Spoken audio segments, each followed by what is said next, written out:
चला लक्ष द्या. आता आज मी जे तुम्हाला सांगणार आहे ते तुमच्या सगळ्यांसाठी अतिशय महत्वाचं आहे. त्यामुळे नीट ऐकून घ्या, समजून घ्या. कारण तसंही तुम्ही नीट अभ्यास करत नाही आणि अभ्यास करत नसल्यामुळे हे असले चमत्कार होता माझा. काल एम-पी-एस-सीने 3-4 बॉम्ब टाकलेले आहेत. किती? 3-4 बॉम्ब. पहिला बॉम्ब गट क ची जाहिरात 2619 पदांची. बट जशी जाहिरात वाचत गेलो मी खाली, मग थोडा शॉक बसला. कारण जाहिरातीमध्ये खाली आयोगाने नमूद केलं की याची पूर्वपरीक्षा सीबीटी म्हणजे कम्प्युटर बेस्ड टेस्ट म्हणजेच ऑनलाईन होणार आणि ती पण शिफ्टमध्ये होणार. म्हणजे आता गडबड काय झाली कळलं की तुम्हाला? सगळ्या संघटना आहे ना, विद्यार्थी, आमदार वगैरे वगैरे यांनी विधान भवनात वगैरे इकडे प्रश्न उपस्थित करून एमपीएससी वर दबाव आणला. एमपीएससी ला विनंती केली की सगळ्या परीक्षा तुम्ही घ्या. सगळ्या. का? तर मग बाकीच्या परीक्षामध्ये जे अनियमितता होती, टीसीएस, आयबीपीएस, अगोदरचं मेगा भरती वगैरे, वगैरे, वगैरे. पैसे भरून चालायचा सगळा कार्यक्रम. परत ते नॉर्मलायझेशनमध्ये बऱ्याच मुलांचं नुकसान व्हायचं. आता गडबड काय झाली कळली का तुम्हाला? कळलं? नाही? सासूमुळे वाटण्या झाल्या आणि सासूच वाट्याला आली. म्हणजे एम-पी-एस-सीकडे परीक्षा याच्यासाठी द्या म्हटलं, की ते पारदर्शक पद्धतीने घेतील, त्यांच्या पद्धतीने घेतील. एम-पी-एस-सीने परत पोरांना सरप्राईज करून टाकले. आम्ही पण ऑनलाईन घेऊ, आम्ही पण नॉर्मलायझेशन करू, आम्ही पण शिफ्टमध्ये परीक्षा घेऊ. काय फायदा झाला त्याचा आता? म्हणजे फायदा होईल का न होईल आता हे येणारा काळ ठरवेल आपल्याला, कळेल. बट आता पहिला मुद्दा असा आहे, की हे योग्य नाहीच आहे. पण आता त्यातल्या काही प्लस बाजू, काही मायनस बाजू, लागू होईल, न लागू होईल, कॅन्सल होईल, हे कळलं आपल्याला येत्या काही दिवसात. पिक्चर क्लिअर होऊन जाईल. आता सध्या अधिवेशन तर सुरूच आहे. त्या अधिवेशनात हा मुद्दा उचलला जाणार होता. एम-पी-एस-सीकडे ज्या कारणासाठी परीक्षा द्या म्हटलं सगळ्या, ते हे असं नको व्हायला पाहिजे होतं. मग आता आपण जर झालंच लागू समजा तर आपल्याला माहिती पाहिजे ना नेमकं मग काय होणार आहे नेमकं परीक्षा. पहिला बॉम्ब तर हा टाकला, ग्रुप सीची जाहिरात काढली. एवढ्या पोस्ट 2619 आणि ऑनलाईन परीक्षा होणार.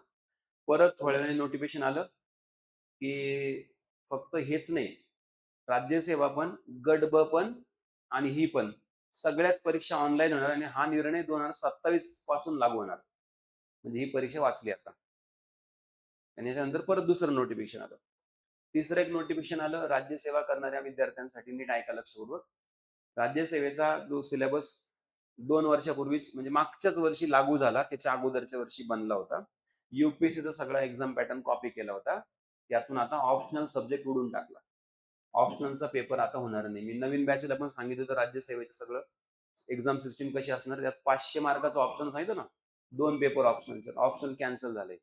आता फक्त 1250 मार्काची मेन्स आणि 275 मार्काचा इंटरव्ह्यू. खलास. ऑप्शनल फिप्शनल काहीच नाही आता. ठीक आहे. तर तो एक बदल केला आयोगाने.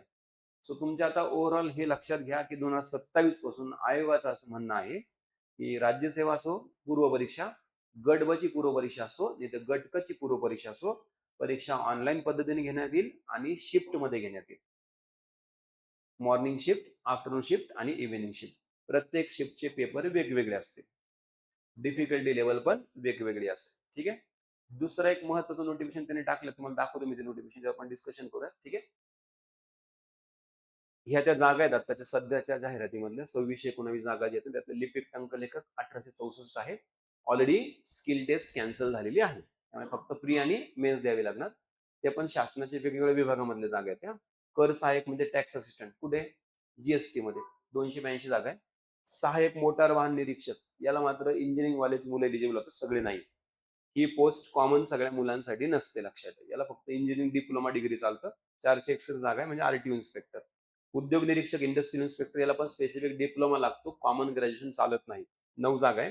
तांत्रिक सहाय्यक टेक्निकल असिस्टंट एलआयसी बिलायसी मध्ये असते ही जागा. 3 जागा आहेत. याला पण स्पेसिफिक क्वालिफिकेशन लागतं.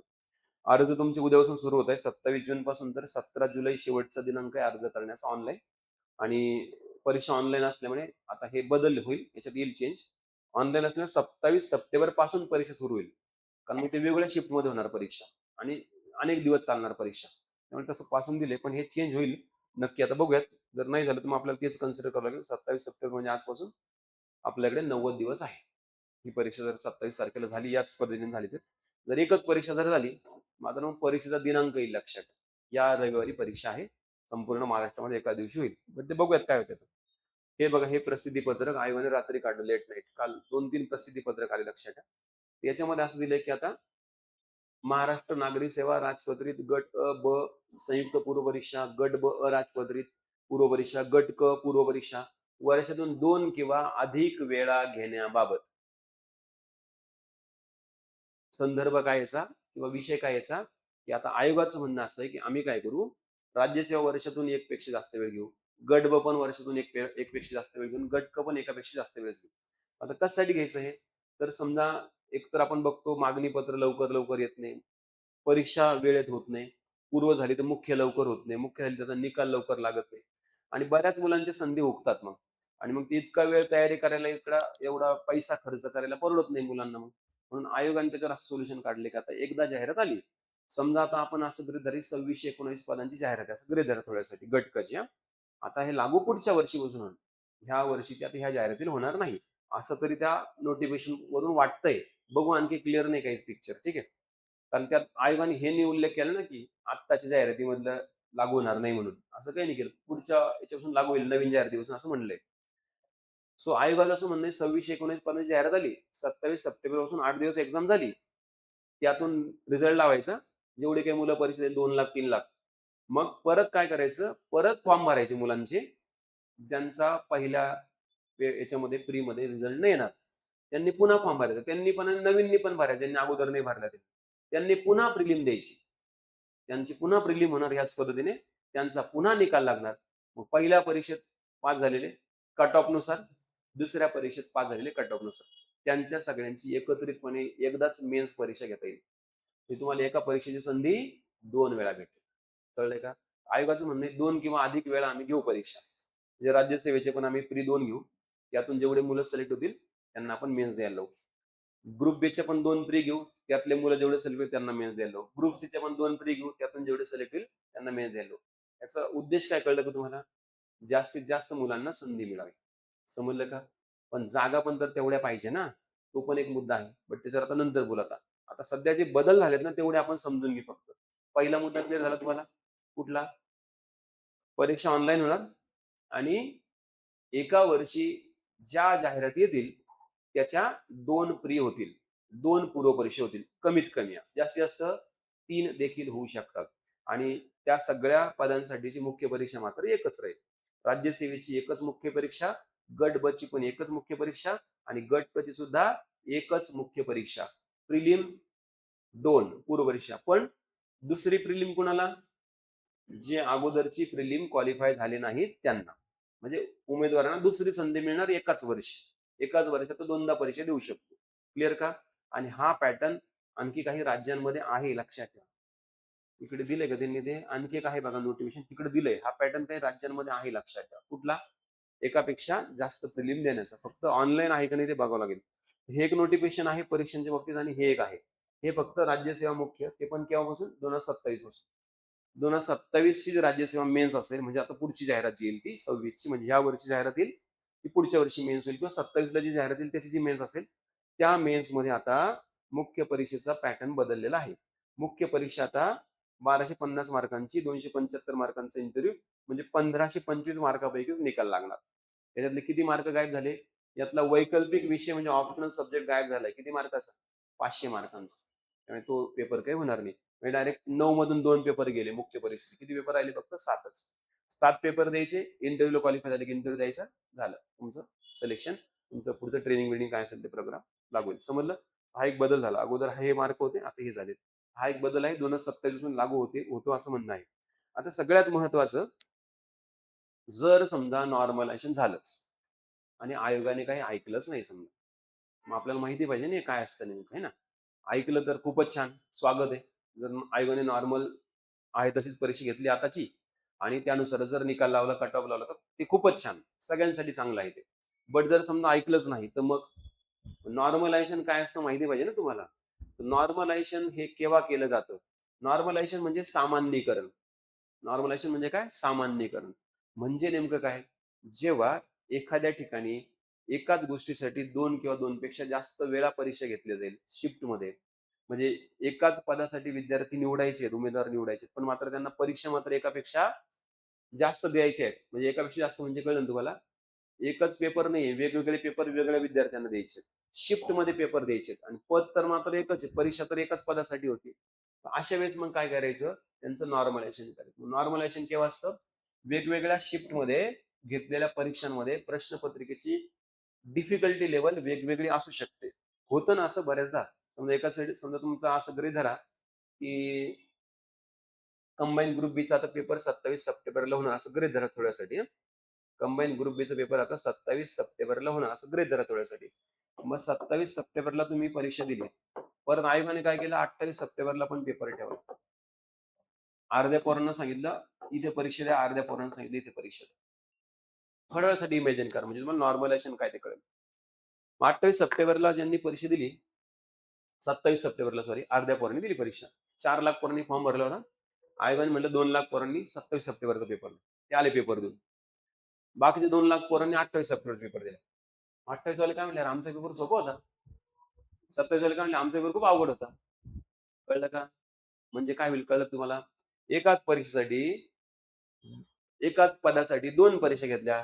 काही पोरांसाठी पेपर सोपा काढला, काही पोरांसाठी पेपर अवघड काढला. कुणाचे चान्सेस जास्त? सोप्यावाल्यांचे चान्सेस जास्त. असं होऊ शकतं ना. म्हणजे एकच परीक्षेसाठी जर 2 पेपर घेतले, 3 पेपर घेतले, रोज पेपर घेतले 8 दिवस. काही पेपर सोपे, काही पेपर अवघड होऊ शकतात. डिफिकल्टी लेव्हल वेगवेगळी असू शकते.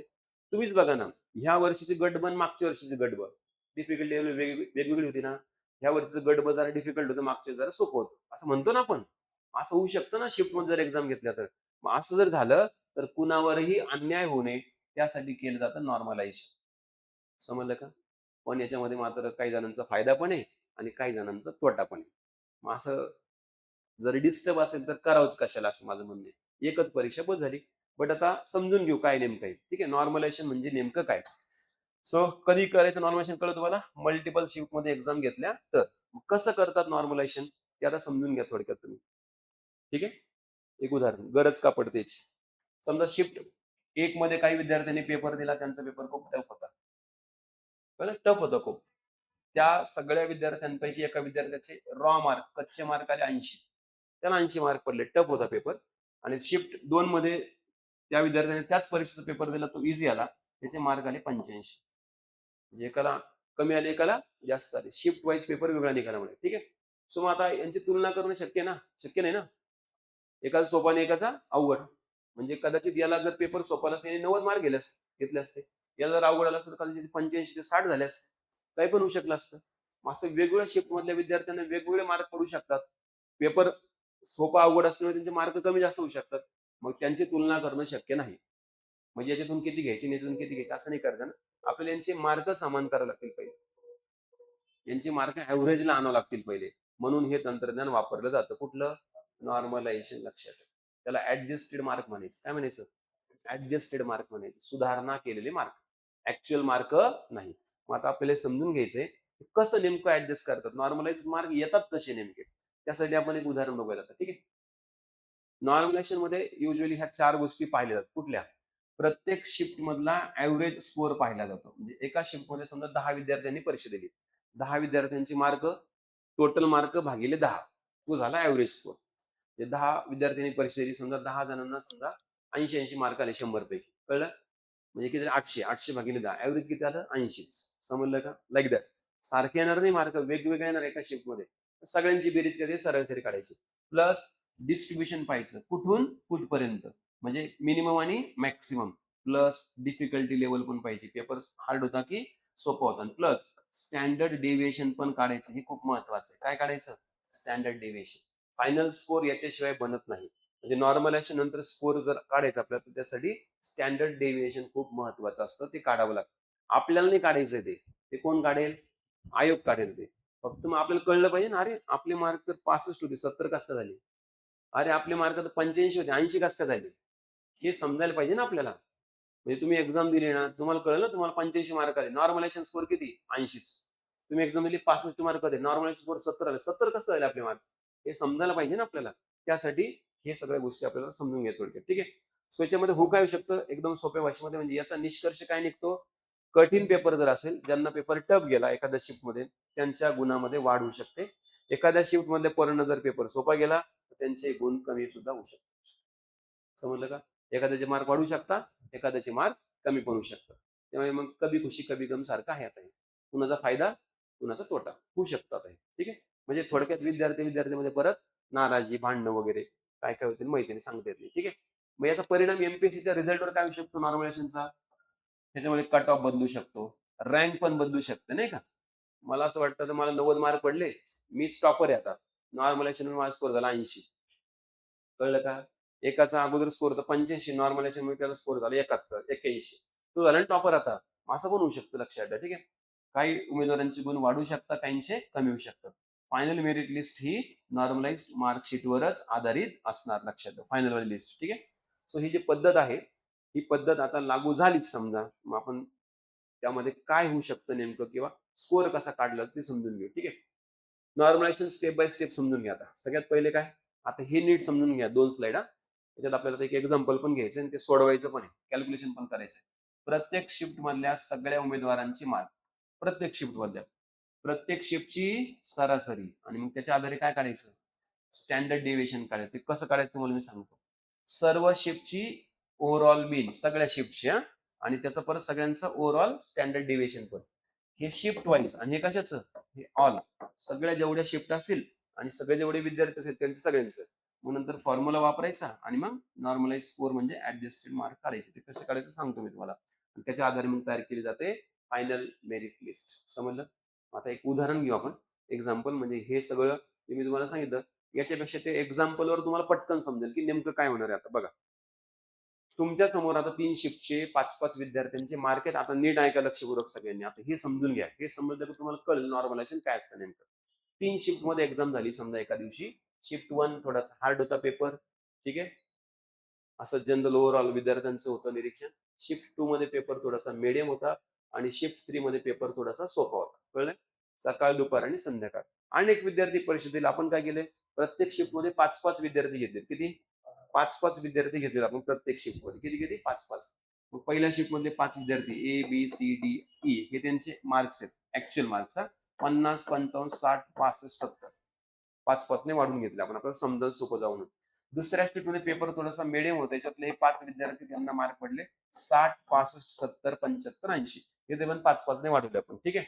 आणि तिसरी जी शिफ्ट आहे त्यामध्ये परत 5 उमेदवार होते, त्यांना मार्क पडले 70, 75, 80, 85, 90. कळलं का? हे काय आहेत? 3 शिफ्ट मधल्या 5-5 मुलांचे ऍक्च्युअल मार्क्स, त्यांना मार्क्स पडले एवढे. ठीक आहे. मग आता नॉर्मलायझेशन कसं करायचं यांचं, नाही का? नॉर्मलायझेशन कसं करायचं यांचं. मग सगळ्यात पहिल्यांदा प्रत्येक शिफ्टची काढायची सरासरी. पहिल्यांदा काय करायचं, प्रत्येक शिफ्टची काढायची सरासरी, ऍव्हरेज मार्क काढायची. कशी काढतात सरासरी सगळ्यांना माहिती आहे. एकूण मार्क भागिले एकूण विद्यार्थी. ह्या सगळ्या मार्कांची बेरीज भागिले किती विद्यार्थी? 5. किती आली सरासरी? 60. किती किती आली सरासरी? 70. किती किती आली? 80. समजलं का?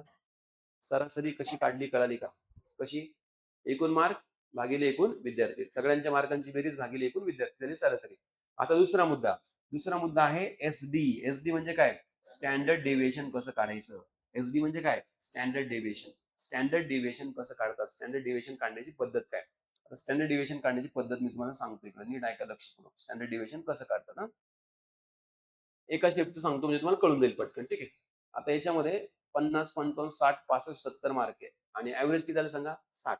ऍव्हरेज किती झालं सांगा? 60. प्रत्येकाचं स्टँडर्ड डेव्हिएशन काढायचं. कसं काढायचं बघा. आता पहिलं कोणी सांगा? 50. 50 मायनस 60 चा वर्ग. कळलं का? दुसरं काय सांगा? 55. 55 मायनस 60 चा वर्ग. तिसरं काय सांगा? 60 मायनस 60 चा वर्ग. पुढे 65 मायनस 60 चा वर्ग. पुढे 70 मायनस 60 चा वर्ग. कळलं का? कळलं? मग हे सगळ्यांच्या पुढे काय येईल सांगा? काहीतरी मार्क येतील. किती? 100, 25. इथं शून्यच येऊन जाईल. इथे शून्य येईल ना. 100, 25, 25, 100 असं येईल, लक्षात ठेवा. किती?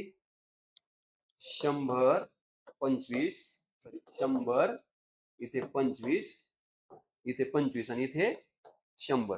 किती झाले सांगा हे? 250. किती झाले? 250. मग आता स्टँडर्ड डिव्हिएशन कसं काढतात बघा.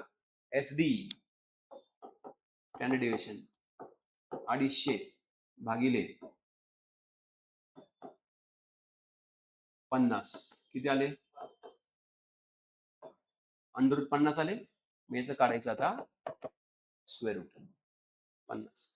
कळलं? मी एक जनरल उदाहरण लिहिलं, याचं काढायचं आता स्क्वेअर रूट किती आहे? 7. ठीक आहे. थोड्यासाठी म्हणजे मी तुम्हाला हे कसं आलं ते सांगितलं अंदाजे. कळलं का आता? हे 7 जे लिहिले इकडे ते कुठून आले ते तुम्हाला मी सांगितलं. समजलं का? क्लिअर झालं का आता? मग आता हे स्टँडर्ड डेव्हिएशन कसं आलं कळालं? काय केलं? ऍव्हरेज आणि प्रत्येक पोराचे मार्क जेवढे असतील नाही का शिफ्टमध्ये आता ते सगळे प्रत्येकाचे मार्क मायनस आहे, प्रत्येकाचे मार्क मायनस ऍव्हरेज, प्रत्येकाचे मार्क मायनस ऍव्हरेज, त्यांची बेरीज आणि त्याचा तो फॉर्म्युला स्टँडर्ड डेव्हिएशन काढायचा फॉर्म्युला. कळलं का? क्लिअर झालं? मग आता फायनल स्कोर कसा येईल लक्षात घ्या. हे सगळ्या उमेदवारांचं आहे. हे कोणाचं आहे? 15च्या 15 उमेदवाराचं ऍव्हरेज मीन आहे. लक्षात ठेवा. 60, 70, 80 ची बेरीज भागिले 15 त्याचं उत्तर आहे किती? 72.67. लक्षात ठेवा. आता शिफ्ट ए मधला पेपर कसा होता? कठीण होता. त्यातल्या एका पोराचे मार्क किती आहेत? 65. हा घेतला आपण डी वाला कार्यकर्ता. शिफ्ट के मधला सोपा होता. त्यातल्या एका पोराचे मार्क घेतले आपण 75. कळलं का? हे 75 वाला घेतला, हा 65 वाला घेतला. ठीक आहे. के मधला आणि हा इकडचा समज. मग आता आपल्याला काढायचं त्याचे नॉर्मलायझेशनचे वाले मार्क. मग त्याच्या अगोदर पहिले काढावं लागतं ऍव्हरेज. मग हे झेड ऍव्हरेज काढलं की आपल्याला ओव्हरऑल SD आणि ओव्हरऑल मीन मिळून जाईल. त्यातून नॉर्मलाइज मार्क मिळून जाईल. हे कसं काढायचं बघा आता. आता याला मार्क किती सांगा? 65. मग हे त्याचे एक्स म्हणजे त्याचे ऍक्च्युअल मार्क. कळलं? तो ज्या शिफ्ट मध्ये होता त्याचं ऍव्हरेज किती सांगा? 60. 60 होतं ना ऍव्हरेज. 65 मायनस 60. कळलं का? हे 65 कुठून आले कळले का? त्याचे ऍक्च्युअल मार्क. हे 60 कुठून आले कळले का? की त्याच्या शिफ्टचं ऍव्हरेज आणि भागिले 7 कुठून आले कळलं? Standard deviation. स्टँडर्ड डेव्हिएशन कसं काढलं कळलं का? हे स्टँडर्ड डेव्हिएशन काढण्याची पद्धत. हा आणि तो फॉर्म्युला. ठीक आहे. भागिले 7 उत्तर किती आलं? 0.71. शिफ्ट तिसरा मध्ये जो एक विद्यार्थी आपण घेतला रॉ 75 मार्कवाला, मग आपल्याला त्याचं काढायचं ऍव्हरेज. 75 त्याच्या याचं ऍव्हरेज किती होतं? 80. 75 मायनस 80 भागिले 7 किती आलं उत्तर? मायनस आले याचं उत्तर. का बरं सांगा? 75 मधून 80 गेले ना, छोट्या संख्येतून मोठी संख्या म्हणजे मायनस आलं. त्याचा स्कोर जास्त होता ना याचा ऍव्हरेज. 75 मायनस 80 म्हणजे याचा स्कोर कमी ऍव्हरेज जास्त. इझी पेपर असल्यामुळे. म्हणजे याचं जर आपण आता हे दोघांचे हे जे ऍव्हरेज स्कोर आलाय झेड जो आलाय झेड त्याला आता ओव्हरऑल SD ने आणि ओव्हरऑल SD आणि ओव्हरऑल मीनची बेरीजने त्याला गुणायचं. म्हणजे 0.71 ला 10 ने गुणायचं आणि त्याच्यामध्ये ऍड करायचे ओव्हरऑल मीन. ओव्हरऑल मीन म्हणजे हे म्हणजे काय कळलं तुम्हाला? काय? सगळ्या शिफ्टच्या मार्कांच्या बेरजेचं ऍव्हरेज. हे 72.67. कळलं का? 0.71 गुणिले 10 मायनस 0.71 गुणिले 10. त्या दोघांमध्ये 72.67 ऍड केले. याचे मार्क झाले 79.8. याचे मार्क झाले 65.6. हाय का नाही तोंडात मारून घेण्यासारखी गंमत? हाय का नाही? एकाला दोघांना नाही एकाला है ना. याचे मार्क किती होते? 65. इसका तो उलाला हो गया. किती मार्क झाले त्याचे? 79.8 झाले ना. आणि हे बिचारा हे तर संन्यास घेऊन पळून जाईल यारवाळीच हिमालयात. एक 75 मार्क घेतले. किती झाले मार्क? 65. कळलं का? नॉर्मलायझेशन का नको कळलं तुम्हाला आता? तुम्ही नाही आम्हाला पाहिजे सर. आम्ही कमीच मार्क घेऊ. आम्ही कमी 60 नाही 50च घेऊ. बरोबर आहे की नाही? असं सगळे विचार करता का सांगा बरं? हे डिपेंड करतं ना कोणाला किती मार्क पडतील तर ठरतील ना. पण मग त्याच्यात मी तुम्हाला सांगितलं ना, कभी खुशी कभी गम आहे. काहींचा फायदा आहे, काहींचा तोटा आहे. कुणाचा फायदा आहे? ज्यांना कमी मार्क पडले त्यांचा फायदा आहे की ज्यांना पेपर टफ गेला त्यांचा फायदा आहे. ज्यांना पेपर टफ गेला त्यांना फायदा आहे. लक्षात. तुम्ही म्हणाल नाही मी पेपर सोडणारच नाही, कमी मार्क गेले. सगळे असा विचार करणार आहे का सांगा बरं? नाही. बाकीचे आपल्या आपल्या हिशोबाने पेपर देतील ना. मग तुम्हाला जर खूपच कमी मार्क पडले तुम्ही तर येणारच नाही त्या नॉर्मलायझेशन. तुमचा स्कोर वाढेल पण तेवढा वाढेल का? नाही वाढणार. म्हणजे तुम्हाला नॉर्मलायझेशन मध्ये पण हा जो स्कोर 65 चा 79 करायचा आहे ना, तुम्हाला तेवढे त्या रेंजमध्ये मार्क घ्यावे लागतील. लक्षात ठेवा. समजलं का?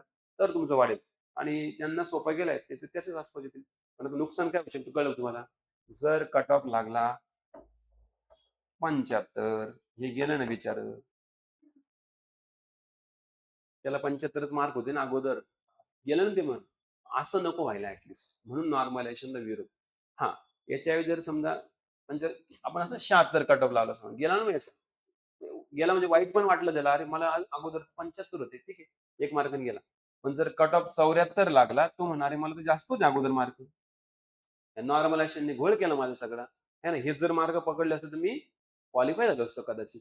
सो हे असं आहे नॉर्मलायझेशन. कळलं का? समजलंय का? बरं, सगळ्यात महत्त्वाचा मुद्दा काय सांगू का? हे कोणाला कळतच नाही. सगळ्यात महत्त्वाचं होतं. कारण याच्या अगोदरच्या सरळ सेवेच्या परीक्षेत पण नॉर्मलायझेशन व्हायचं ना. कुणालाच कळत नाही नॉर्मलायझेशन काय नेमका प्रकार आहे. मार्क वाढले, कमी झाले एवढं कळतं फक्त.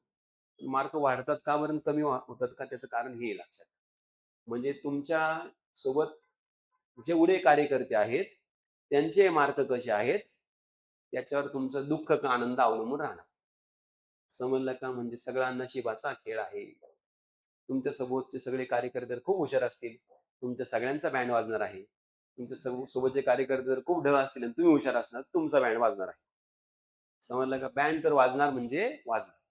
पण ते डिपेंड राहतात. कसे कार्यकर्ते तुमचे शेपचे पोरं कसे आणि पेपर कसा आहे तुमच्यासोबत समोर त्याच्यावर हे सगळे डिपेंड असतं. त्यामुळे मग बरेच जे आहेत ना, काय म्हणतील त्याला, विद्यार्थी संघटना वगैरे या सगळ्या गोष्टीला खूप अपोज करत आहे. कारण एमपीएससीकडे परीक्षा देण्याचा उद्देशच हा होता, की एमपीएससीने पारदर्शक परीक्षा घ्यावी, है ना? जे काही गोरगरीब मुलं आहेत, आणखी एक अडचण आहे त्याचे खेड्यापाड्यातली मुलं जे पेपर देतात बिचारे, है ना? नॉर्मल जर परीक्षा घेतली का आपले पेपर आला, आपला बेंचवर खाली मान घालून आपला आपला पेपर लिहिला, त्या कम्प्युटरकडे वर थोबाड करून माऊस हातात घेऊन पाहत बसायचं. म्हणजे हे नाही ना, आपली बुद्धीची परीक्षा घेण्याची पद्धत नाही ना ही. कम्प्युटर युजली काही थोडंफार काम करण्यासाठी, खेळण्यासाठी, बिळण्यासाठी ठीक आहे. ब्राउझिंग सर्चिंग करण्यासाठी. ते डोकं नाही लागत ना तिकडे तसं. म्हणजे तुम्हाला मानसिकता कळते का? आपल्याला अभ्यास कसं करतो मी इथे काय करता सांगा बरं वर्गात?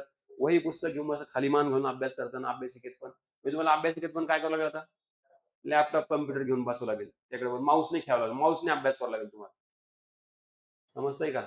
मी आता मागे तुम्हाला एकदा लेक्चरमध्ये उदाहरण पण दिलं होतं. आहे ना, आपण ज्या परिस्थितीतून अभ्यास करतो ना, त्या परिस्थितीमध्ये आपलं आठवत असतं लक्षात. आता उलटं होईल ना कार्यक्रम हे. तुम्ही इकडे अभ्यास, इकडे वही, पुस्तक, पेन, पेन्सिल घेऊन करणार आणि तिकडे काय करायचं? माऊस. माऊस घेऊन अभ्यास करायचा, पेपर सोडवायचा. खूप कॉन्ट्रास्टिंग आहे.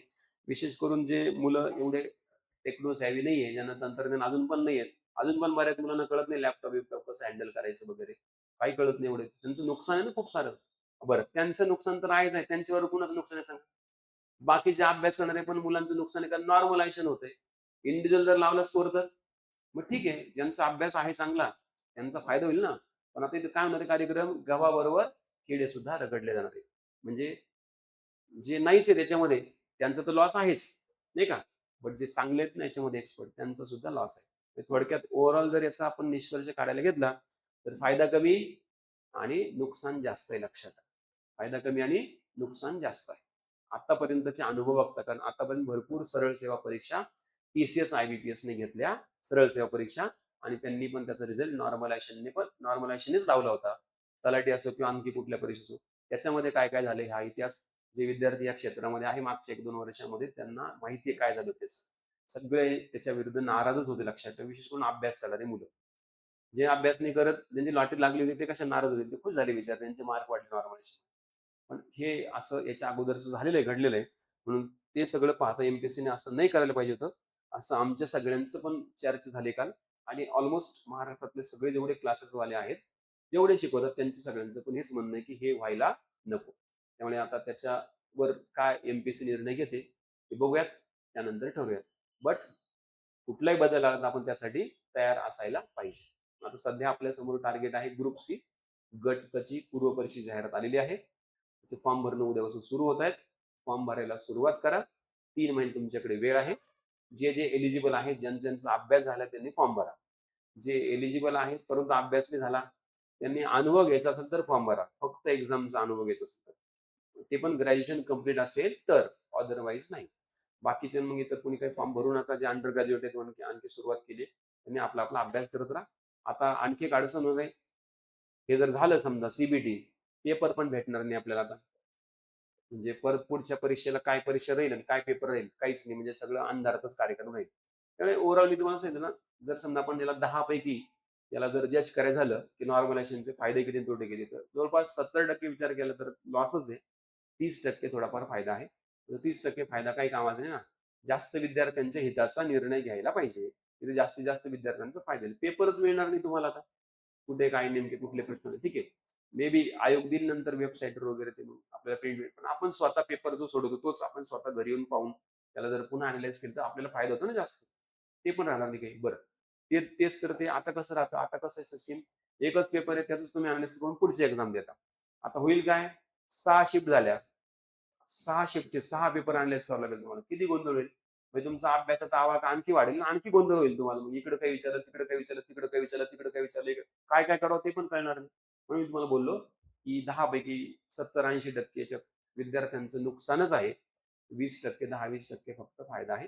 फायदा त्या गोष्टीचं स्वागत करायला पाहिजे, की पूर्व परीक्षा वर्षातून 2 वेळा आणि मुख्य परीक्षा सगळ्यांची एकत्र. ते ठीक आहे तो निर्णय. फक्त मात्र एकच निर्णय वाईट झालाय. कुठला? सीबीटी नॉर्मलायझेशन खूप डेंजर आहे लक्षात ठेवा. नकोच तसा प्रकार. बिलकुलच नको. एकच एक्झाम म्हणजे आपली कॉमन एक्झाम एकदाच आणि एकच कॉमन कट ऑफ. संपला विषय. ते जास्त बेटर आहे लक्षात ठेवा. ठीक आहे. चला थांबूयात.